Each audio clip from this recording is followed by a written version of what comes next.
தமிழ். இந்த ஸ்டோரியில என்ன நடக்கும்னு கெஸ் பண்ணலாமா? வாங்க குழந்தைகளே, ஸ்டோரி வேர்ல்டுக்கு போகலாம். ஒரு பெரிய மந்திர காட்டின் நடுவில் வானத்தை தொடும் அளவுக்கு ஒரு பிரம்மாண்டமான மரம் இருந்தது. அதன் இலைகள் கண்ணாடியை போல ஜொலிக்கும். சூரிய ஒளி பட்டாலே அந்த மரம் முழுக்க வைரம் போல மின்னும். அதை பார்க்க எல்லாருக்கும் ஆச்சரியம். ஆனா அந்த மரத்தின் மனசுக்குள் ஒரு சின்ன சோகம் இருந்தது. ஏன்னா அதனால் யாருக்கும் நிழல் கொடுக்க முடியாது. ஒளி எல்லாம் அதன் கண்ணாடி இலைகளை ஊடுருவி போயிடும்.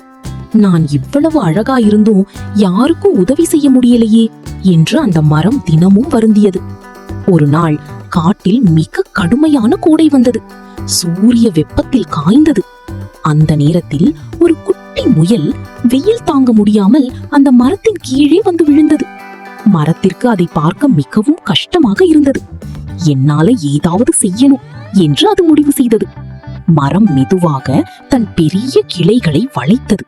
தன் கண்ணாடி இலைகளை ஒன்றோடொன்று நெருக்கமாக சேர்த்தது.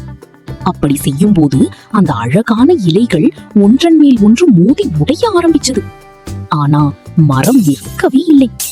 இலைகள் உடைந்தாலும் பரவாயில்லை, இந்த முயலுக்கு நிழல் கிடைக்கணும் என்று தொடர்ந்து முயற்சி செய்தது. சில நொடிகளில் முதல் முறையாக அந்த மரத்தின் அடியில் ஒரு குளிர்ந்த நிழல் உருவானது. குட்டி முயல் அந்த நிழலில் அமைதியாக படுத்தது. பிறகு நிம்மதியாக தூங்க ஆரம்பிச்சது. அந்த நேரத்தில் வானத்திலிருந்து ஒரு பிரகாசமான ஒளி வந்தது. ஒரு தேவதை தோன்றினாள், ஏஞ்சல் 7. அவள் அந்த மரத்தை பார்த்து சிரித்தாள்.